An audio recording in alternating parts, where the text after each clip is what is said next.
आपने अपने घर पे अपने ग्रैंडफादर या ग्रैंडमदर को बोलते हुए सुना होगा कि हमारे टाइम पे 10 रुपए में बहुत कुछ खरीदा जा सकता था।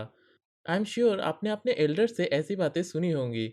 लेकिन क्या आपने कभी सोचा है कि आपके एल्डर्स उनके समय में एक समोसे को 2-3 रुपए में खरीदते थे और आज उसी समोसे को खरीदने के लिए हमें 10 रुपए या उससे भी ज़्यादा देने पड़ते हैं।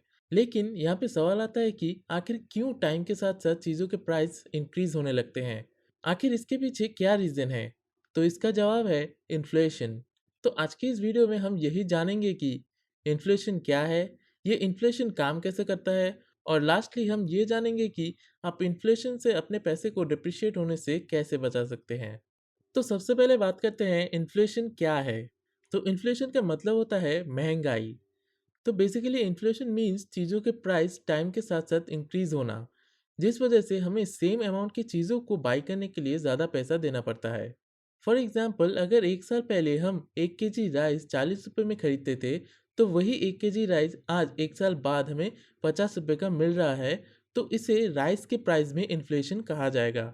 यहाँ पे 40 रुपये के राइस में 10 रुपये का इंक्रीज हुआ है, और 10 रुपये 40 रुपये का 25% होता है। तो इस केस में हम कह सकते हैं कि राइस में 25% का इन्फ्लेशन हुआ है। तो इन्फ्लेशन बेसिकली यही होता है जो आपने अभी देखा और सुना। लेकिन इसमें एक कैच है, और वो ये है कि इन्फ्लेशन किसी एक चीज़ के प्राइस पे नहीं, बल्कि हमारे सभी डेली लाइफ के चीज़ों पे इफ़ेक्ट करती है, जिसे हम गुड्स एंड सर्विसेज कहते हैं। तो यहीं पे आता है हमारा दूसरा सवाल कि इन्फ्लेशन काम कैसे करता है। इन्फ्लेशन को कंट्रोल में रखना हर एक गवर्नमेंट का सबसे पहला काम होता है, क्योंकि अगर इन्फ्लेशन ज़्यादा बढ़ जाता है तो कंट्री की इकोनॉमी में गहरा इम्पैक्ट होता है। इसीलिए इंडिया में इन्फ्लेशन को मेजर करने के लिए दो इंडेक्सेस को बनाया गया है, जो है सीपीआई यानी कंज्यूमर प्राइस इंडेक्स और डब्ल्यूपीआई यानी होलसेल प्राइस इंडेक्स। तो हम पहले समझते हैं सीपीआई यानी कंज्यूमर प्राइस इंडेक्स को। सीपीआई को कंज्यूमर इन्फ्लेशन या रिटेल इन्फ्लेशन भी बोलते हैं। सीपीआई इंडेक्स हमें हमारे डेली लाइफ में यूज़ होने वाले चीज़ों में इन्फ्लेशन को बताता है। इसे कैलकुलेट करने के लिए हम एक फिक्स गुड्स एंड सर्विसेज के प्राइस को एक फिक्स इंटरवल के बाद कैलकुलेट करते हैं, और इसमें जितना परसेंटेज का चेंज होता है उसी परसेंटेज को सीपीआई यानी कंज्यूमर प्राइस इन्फ्लेशन कहा जाता है। और ये चीज़ आप अपने घर में भी ट्राई कर सकते हो, जिसे मैं मिस्टर रॉय फैमिली के एग्जाम्पल से समझाता हूँ। मिस्टर रॉय की फैमिली के लिए फिक्स गुड्स एंड सर्विसेज होता है उनका foods and beverages, clothing and footwear, housing, fuel and electricity and health और अदर्स। और इन सभी चीज़ों का खर्चा 2020 के दिसंबर में कुछ ऐसा था, जिसे ऐड करने पे टोटल आता है 10,000 रुपये। अब वही खर्चा 2021 में 6% इन्फ्लेशन के साथ दिसंबर में होता है 10,600 रुपये। यहाँ पे हर साल 6% के इन्फ्लेशन के हिसाब से मिस्टर रॉय की फैमिली का खर्चा 600 रुपये बढ़ रहा है। तो इसी तरह आप भी सीपीआई इन्फ्लेशन को कैलकुलेट कर सकते हो। अब सीपीआई इन्फ्लेशन दो तरीके के होते हैं, एक हेडलाइन इन्फ्लेशन और दूसरा कोर इन्फ्लेशन। हेडलाइन इन्फ्लेशन में सभी चीज़ों के प्राइस को देख के इन्फ्लेशन को कैलकुलेट किया जाता है, जिसका एग्जाम्पल मैंने आपको मिस्टर रॉय के फैमिली से दिया।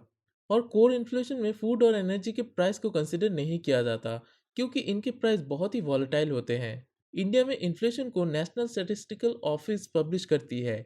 इसे रूरल, अर्बन और कंबाइन तीन तरह से अलग अलग कैलकुलेट किया जाता है। तो अब आते हैं डब्ल्यूपीआई यानी होलसेल प्राइस इंडेक्स पे। होलसेल इंडेक्स हमें होलसेल प्राइस में गुड्स की इन्फ्लेशन को बताता है। होलसेल का मतलब है जिसमें बल्क में चीज़ों को बाय और सेल किया जाता है।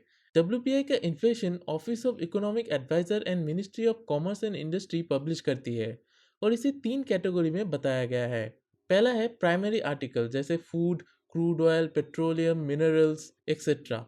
दूसरा है फ्यूल एंड पावर जैसे कि एलपीजी, पेट्रोल और डीजल। तीसरा है मैन्युफैक्चरिंग प्रोडक्ट्स जिसमें सारे मैन्युफैक्चर्ड गुड्स होते हैं। तो इस तरह सीपीआई और डब्ल्यूपीआई इन्फ्लेशन को कैलकुलेट किया जाता है। तो अब एक इंटरेस्टिंग फैक्ट बताता हूँ, जो है आपने लेज, कुरकुरे और चॉकलेट्स ऐसे प्रोडक्ट्स तो खरीदे ही होंगे। तो क्या आपने ये कभी नोटिस किया है कि इनका प्राइस आज से 10 साल पहले जितना था उतना ही है, लेकिन उसके साइज में डिफरेंस हुआ है। तो ऐसा क्यों? तो इसे कहा जाता है श्रिंकफ्लेशन, यानी कंपनी अपने प्रोडक्ट्स को सेम प्राइस पे रख के उसे छोटा कर देती है। तो अब आता है आखिरी सवाल कि इन्फ्लेशन से हम अपने पैसे को डिप्रिशिएट होने से कैसे बचाएं। तो इसका सिंपल सा आंसर है, आपको आपके पैसे को किसी ऐसे जगह पे इन्वेस्ट करना होगा जिसका रिटर्न इन्फ्लेशन को बीट कर दे। जैसे कि real estate, gold, stocks, mutual fund etcetera etcetera. अगर आपको इन सब चीज़ों के बारे में जानना है तो आप हमारे वीडियोस को चेकआउट कर सकते हैं। तो वीडियो के आखिर में मैं आपको एक रिकैप दे देता हूँ। पहले हमने जाना कि इन्फ्लेशन क्या होता है, फिर हमने समझा कि ये काम कैसे करता है और इंडिया में इसे कैसे कैलकुलेट किया जाता है, और लास्टली हमने जाना कि आप कैसे इन्फ्लेशन से अपने पैसे को सेफ रख सकते हैं। तो आज के इस वीडियो के लिए बस इतना ही। मैं लौटूंगा फिर से किसी और इन्फॉर्मेटिव वीडियो के साथ। तब तक के लिए आप हमारे इस वीडियो को लाइक और इस चैनल को सब्सक्राइब कर दीजिए।